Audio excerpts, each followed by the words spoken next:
السلام عليكم ورحمة الله تعالى وبركاته. حباباتي، كيف دايرين؟ كي دايره الصحيحه؟ نتمنى ان شاء الله يا ربي هذا الفيديو يلقاكم بخير وعلى خير وفي احسن الاحوال. بغيت نشارك معكم هاد الطريقه ديالي اللي كندير ديال الروز اللي معتمده عندي في الدار وكيبغيوها الوليدات ديالي الزوج وحتى لا فامي ديالنا، الوالده يعني الوالد الخوت، معتمده عند خواتاتي في دارهم، واللي دقها عندنا كتعجبو وكيعاود يرجع ويسول على الطريقه. هي صحيه بالنسبه للوليدات والجميع، خاصه الوليدات ديالك اللي كانوا كياكلوا لك هكا خضيره فلفله هكا بصله. ونتمنى ان شاء الله تنال الاعجاب ديالكم. عندنا هنا كما كتشوفوا كوكوط ديالي انا دايره فيها شويه ديال الدجاج، المهم القياس اللي بغيتي نتيا، شغلك هذاك القياس اللي بغيتي ديري. عندي هنا هانتوما كتشوفوا عندي هنا بصله، من بعد ما قطعتها شلطتها هكا طويله. عندي هنا فلفله حمراء، فلفله خضراء، عندي هنا قزبر ومعدنوس، عندي هنا كميه ديال الرز من بعد ما شللته اللي غادي نستعمل تقريبا هنا، المهم حتى كميه الرز على حسب اللي بغيتي نتيا. هذا تقريبا عندي هنا شي نص كيلو، نص كيلو قل شي حاجه هكا، قل شي نص كاس. عندي هنا هذه مطيشه ديال الحك عيشه. انا كنديرها هكا في دوك قويلبات بحال هكا ديال الحلوه، وباش وقتاش ما بغيت هانتوما كنجبد غير بحال هكا مرصوات وكنستعملهم. عندي جوج بحال هكا تما معلقه كبيره. وعندي هنا خلاص الزيت بلديه والروميه مخلطه هنايا. وعندي هنا العطريه اللي غنستعمل. عندي هنا الخرقوم، عندي عندي بزار، عندي سكينجبير والملحه. وخلاص كنرد البال لان ديجا الدجاج عندي راه مملح. ممكن شي مره كنزيد الا كان عندي، بصح دابا عندي ما مطحوناش، كنزيد زريعه القزبر، كنزيد واحد شي شويه. ونبداو على بركه الله. هانتوما غادي نضيف هاد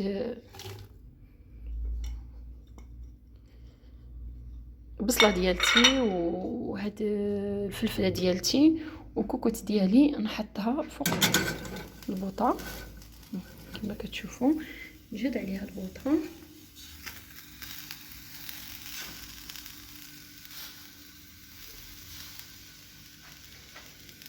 نضيف لها زويته،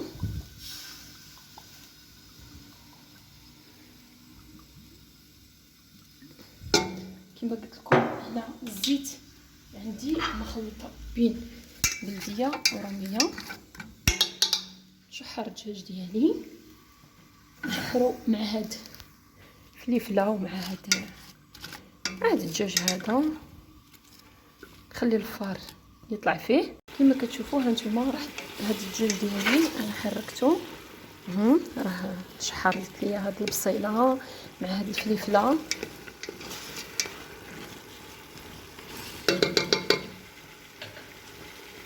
غادي ناخذ الماء اللي عندي كيكون ديجا سابق، راني غليت الماء ديالي، غلي او دفيه من الاحسن باش ما تضيفيش بارد ويجي داك الروز ديالك دغيا. هنا كنضيف عليه هاد العطريه ديالتي كما قلنا، البزار، الخرقوم، السكينجبير والملحه. كنرد البال الملحه على حسب كيكون الدجاج مملح. هنا كنضيف عليه القزبر ومعدنوس ديالي.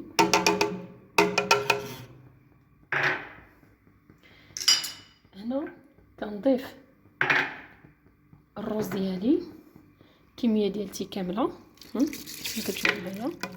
سمحوا لي راني خدامه بوحدي بيد وحده. ضفت الروز ديالي، كنحركو. هاد الماء راه كافي، هانتوما صدقوني انها كتجي غزاله وما تستغناوش عليها وصحيه، خاصه والله العظيم كما كنقولوا لي الحدورات بغيت ديري شي حاجه هكا. وانا شي مره الاغلبيه كنديرها والله الا كنديرها لوليداتي الغدا، تنبغي هكا كنبغيهم ياكلوا هكا خضيره، ولا كنديرها لهم الغدا وفي نفس الوقت ما كتعذبنيش، كتوجد بسرعه. هنا كما كتشوفوا غادي نضيف هاد المطيشه ديالتي، ها هي. تقدروا بامكانكم تضيفوا مطيشه ديال الحب، يعني هكا ما تكونش مطيشه هي ضروري ديري لها مطيشه هكايا معلبه، وديري مثلا معلقه صغيره معلبه وواحد الحبه ديال مطيشه كما نقولوا زعما حب هكا عاديه. انتي واختيار ديالك. هانتوما كتشوفوا اللون ديالنا عندنا كي داير، ولكن من بعد ما غادي تطلق هذيك مطيشه المصبره اللي رميت فيه كيرجع لون اخر. بامكانكم كما قلت لكم تضيفوا مطيشه ديال الحب كيف ما بغيتو، كيبقى لكم الاختيار. انا غادي نسد على كوكوط ديالي ان شاء الله، ونعاود باذن الله نرجع معكم. نديروا الصفاره ديالنا ونعاودوا ان شاء الله نرجع معكم من بعد نوريكم كيف رجع. السلام عليكم البنات بغيت نشارك معكم الرز. دابا الكاميرا كتضبب دغيا، ما نقدرش نقول لكم كيفاش جا. رائع رائع رائع رائع. صافي لقيت كيفاش نوريكم. عرفتوا على ريحه دقائق معدوده كيوجد، في دقائق معدوده. عرفتي شنو، نخليه حتى التقديم نقدم لكم في طبيصيل باش يبان لكم ان شاء الله. سريع. شوفوا انا بغيت نوجد واحد الكيكه لوليداتي باش يلقاوها غدا على حساب المدرسه. المهم راه كيكه عاديه، 3 البيضات، 2 خمارات، قبيصه الملحه، كاس السنيده، كاس الزيت، وعندي الكاكاو حيت النص كنديرو بالكاكاو والنص لا، باش كنخلطها تجي 2 لوان، وليمونه. هاد الليمونه كنحكها وكندير العصير ديالها. وعندي هنا الطحين كما كتشوفوا، عندي هنا الطحين بالزربه ان شاء الله. هانتوما معايا تشوفوني شنو غادي ندير. مهم كنحك الليمونه، شرب الليمون.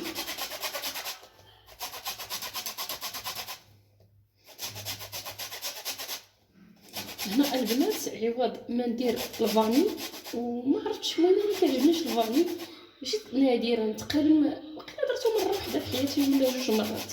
اللي درتو كتجيني الريحه ديالو مجهده.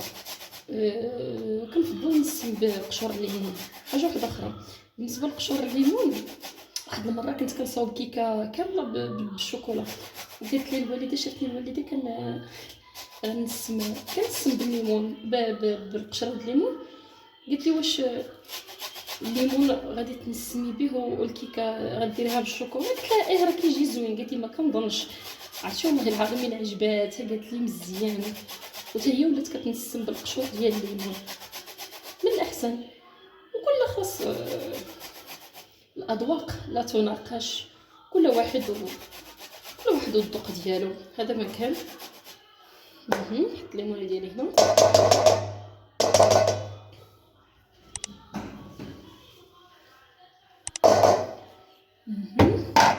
كوب كاس ديال السنيده ديالي،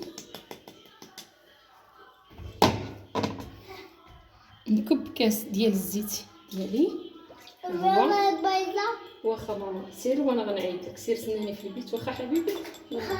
اوكي شكرا. ندير وغادي ندير البيض كما قلت لكم. عندي هنا 3 البيضات، كنستعمل 3 البيضات حيتاش البيض راه كبير. البيض راه كبير. هنا البنات انا الطريقه ديالي ديما في الكيك تندير البيض مع السنيده مع الزيت، وتيعجبني انني نميلونجيهم. سي محمد هدا لي الطراب. كيعجبني نميلونجيهم باش داك الزيت كتشرب. عطيك الرضا ماما شكرا. ديك الزيت كتشرب ليا مع داك السنيده وهكا ومع الليمون باش كتذوب. هادشي اللي كاين. وسمحوا لي الصداع ديال الوليدات خلاص راكم عارفين. مامي برافو ماما. يلا سير ماما لعب في البيت. يلا سير ترجعي عندك. هانتوما كيما كتشوفوا كنخليه ومن بعد غندوز نعصر ديك الليمونه دغيا ونعاود نضيفها هنايا باش كيتشرب وصافي. المهم باش يدوب ديك السنيده. كيف ديك السنيده كتلصق في القاع، فهمتي؟ وانت الكيكه ما كتخليش الكيكه تطلع، انا كندير لها هكا. المهم كل واحد بطريقته، هذه هي الطريقه ديالتي انا وقبلوا عليا. نعصر الليمونه ونرجع معكم.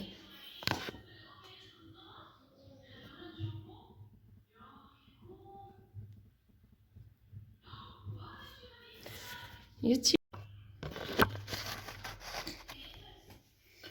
البنات انا رجعت معكم. ياك غناخذ هاد الليمون هانتوما شوفوا قداش خرجت لي ديك الليمونه تبارك الله. هاد الليمون اللي جبت هاد المره فيه الماء. نضيف الماء ديالي نخلط صافي هادشي اللي كاين. نضيف قبيصه الملح باش كنهرس، كنسمع زعما هاد الحلاوه بزاف وصافي. هادشي اللي كاين هانتوما. ونخلط ديالي هكا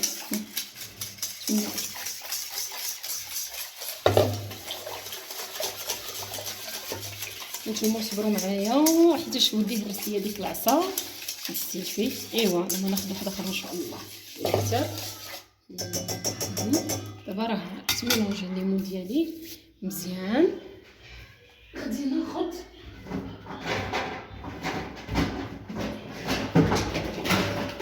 الغربال ديالي ياك، نضيف الطحين ديالي كميه اللي بغيت.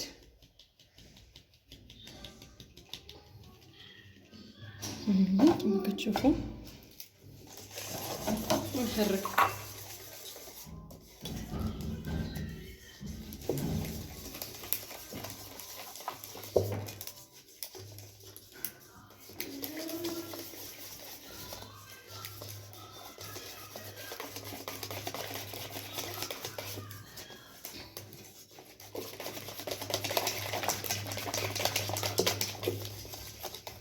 غادي نضيف واحد شويه ديال الطحين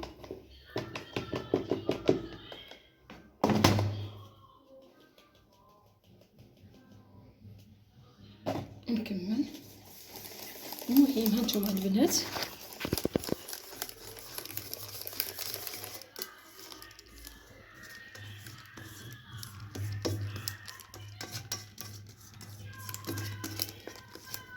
نكمل ونرجع لكم.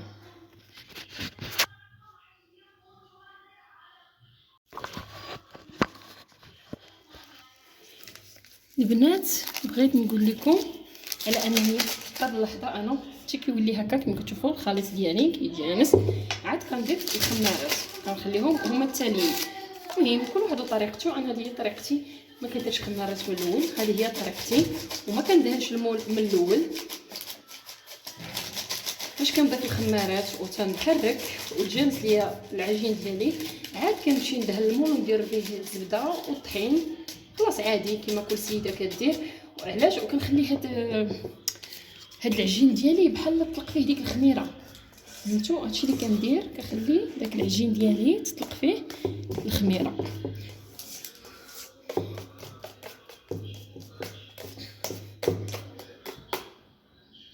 هانتوما شفتوا الخليط ديالي كيفاش داير. ممكن كعاديه شي مره كنزيد هكا مكسرات الا كانوا عندي، زبيب، لوز، قرقاع، كاوكاو مهرمش حتى هو، اي حاجه كانت عندي. دابا ما عنديش الصراحه، عندي غير الزبيب ولكن ما غادي يضرهمش حيت المره اللي فاتت درت لهم الزبيب. دابا ما عنديش. المهم كل نهار ورزقوا خيرو كما كنقولوا. نتوما نياتي نتمنى تعجبكم. دابا غنضيف ان شاء الله النص الاخر.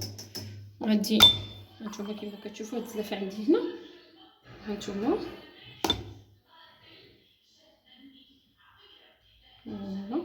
تقريبا هزيت الربع ديال هاد الكيكه بحال هكا.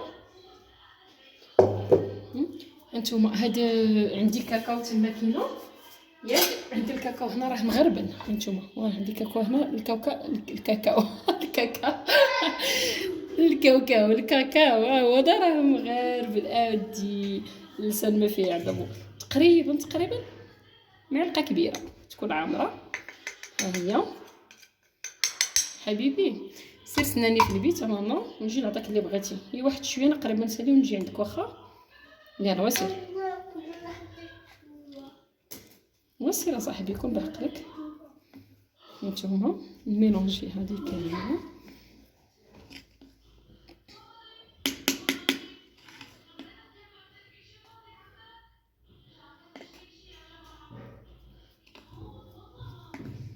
نحاول ندخلها هكا فوق لتحت. صافي هكا نضرب ان شاء الله حتى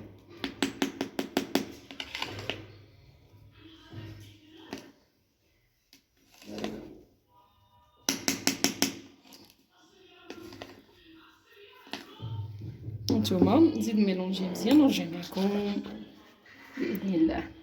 البنات هنا رجعت معكم.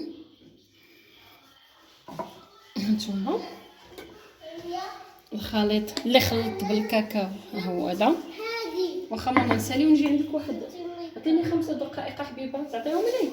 شكرا حبيبي انا نجي عندك. هانتوما البنات هادي وعفوا على ضجيج الوليدات راكم عادي كل اسره هكا. انا غادي نضيفو هكا الاول كيك عاديه كما قلت لكم وصافي. انا حبيت نشارك الطريقه ديالتي معكم. هذا كنضيفو كامل نغطيه به. هانتوما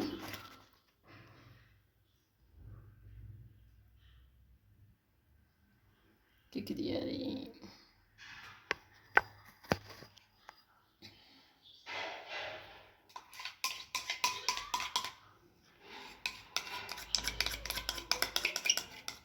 كنعتذر مرة أخرى على التصوير.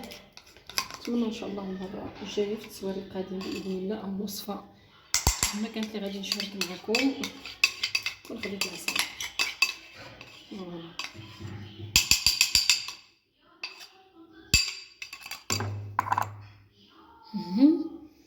نضيف الخليط الثاني يعني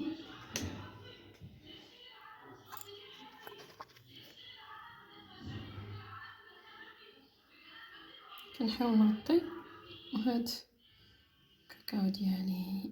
فوالا هادشي اللي كاين. المهم حبيت غير نشارك الطريقه ديالي معكم وصافي. هذا كيك عادي كما كتوجدوا كل سيده. وبالنسبه لي البنات راه كاين شي مره كيعجبني نسمو بالحامض.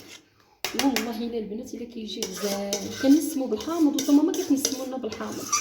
شي واحد المره كان عندنا الحامض بلدي كثير والله العظيم ما كاينش شي كيكه كديرها ما كتنسيهاش بالحامض البلدي. واخا يكون فيها الشكلاط واخا يكون فيها هكا زعما الشوكولا هكا كاكاو في سميتو ديالها والله البنات الا كتجي رائعه.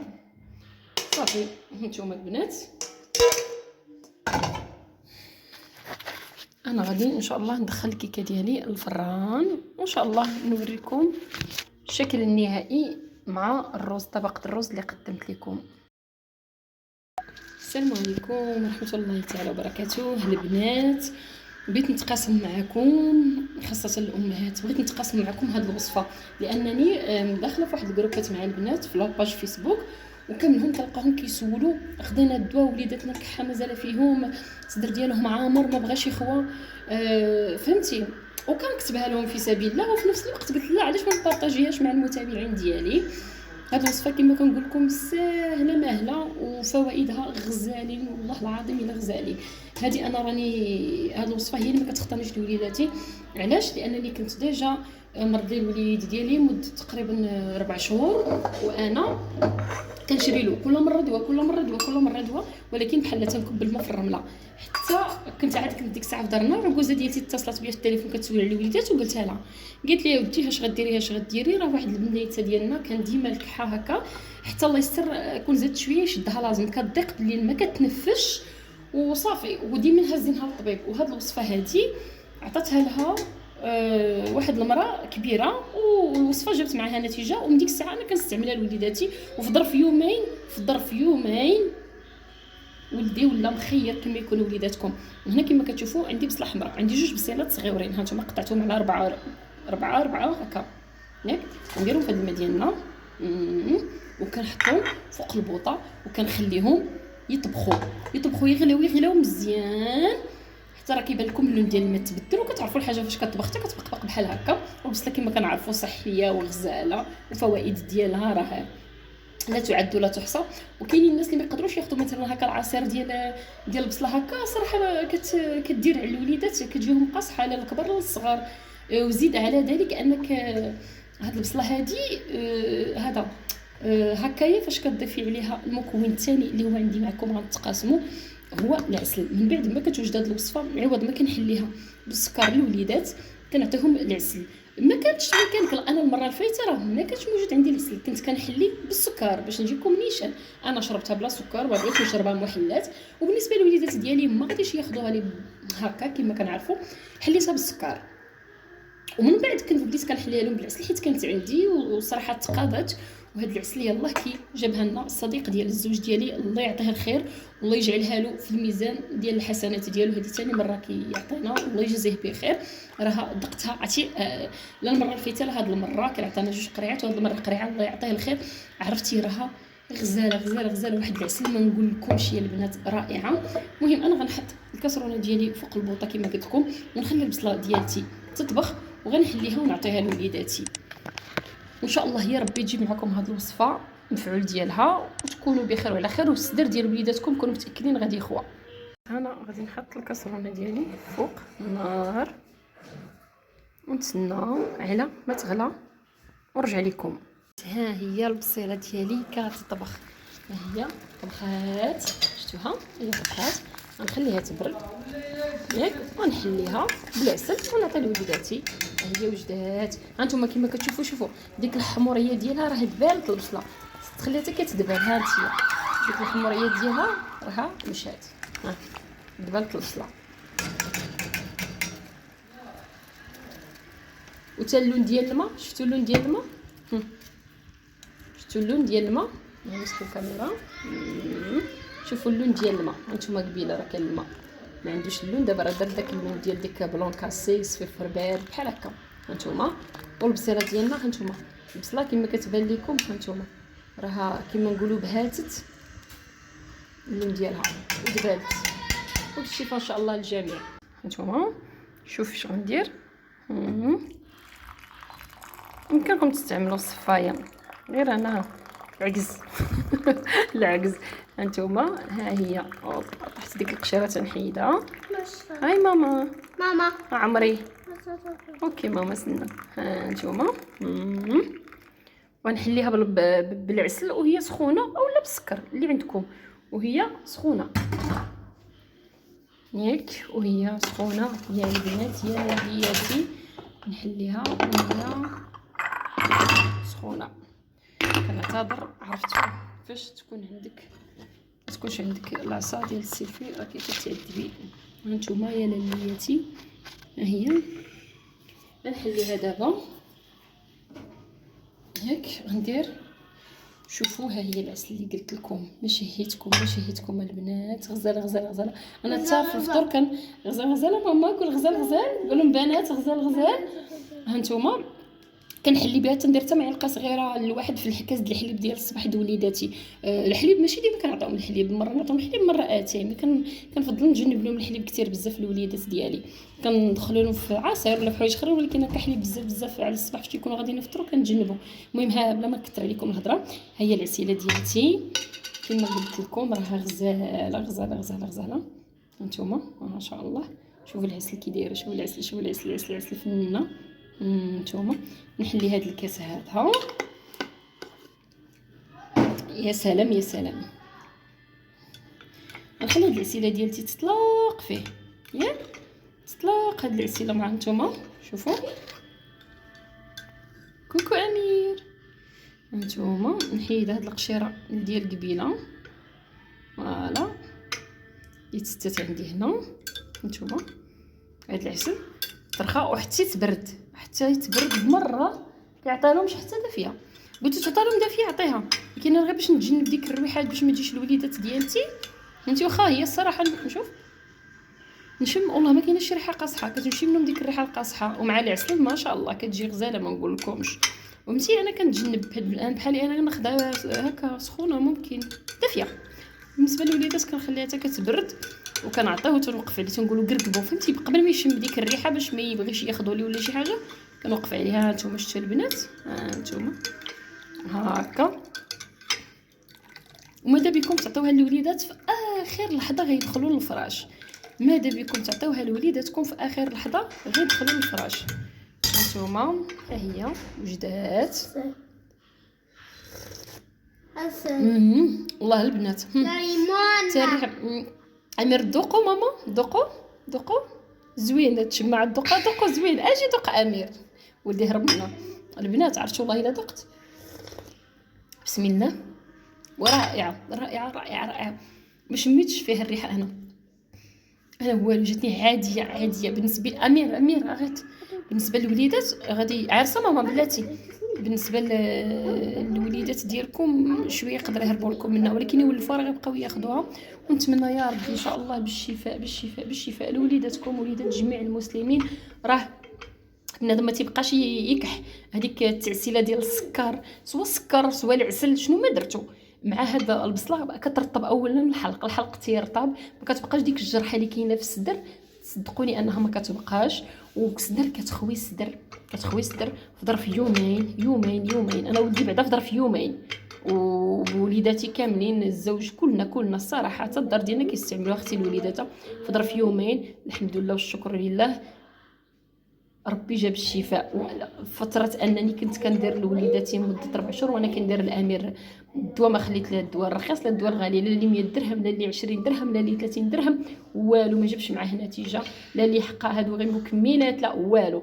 البصله نعم سيدي بصله بلديين حنا البصله مع سله حره نعم سيدي اولا مع سكر اللي ما توفرتش العسل اولا مع العسل العاديه وبالشفاء لوليداتكم. وسمحوا لي لا طولت عليكم.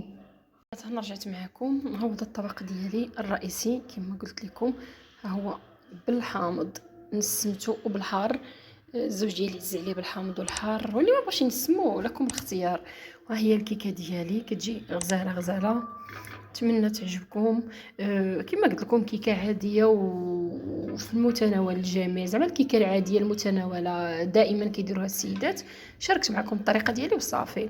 والمشروب السحري هذا ان شاء الله نتمنى شفاء لكل واحد يا ربي والله يشفي الجميع. وحنا في هذا الجو هذا كما عارفين مره سخون مره برد الجو متقلب بحال هكا ينفعكم ينفع وليداتكم ينفع امهاتكم مهم الازواج ديالكم العائله كامله. وانا كما شفتوا راني شربت الكاس ديالي وهذا الكاس ديال الوليدات ديالي او الزوج اللي سبق فيهم يشربوا. ونتمنى ان شاء الله يا ربي لا فيديو يكون نال الاعجاب ديالكم والاطباق ديالتي نالت الاعجاب ديالكم عفوا الاعجاب ديالكم وبالصحه والراحه. وتسمح لي شي وحده الا راها موحمه او شهيتكم الناس كاع اللي شهيتهم مهم يسمحوا لي. ونتمنى ان شاء الله يا ربي ما تنسونيش من الدعم والاشتراك في القناه ديالي باش يوصلكم كل جديد. وشكرا جزيلا لكم على الوفاء شكرا جزيلا.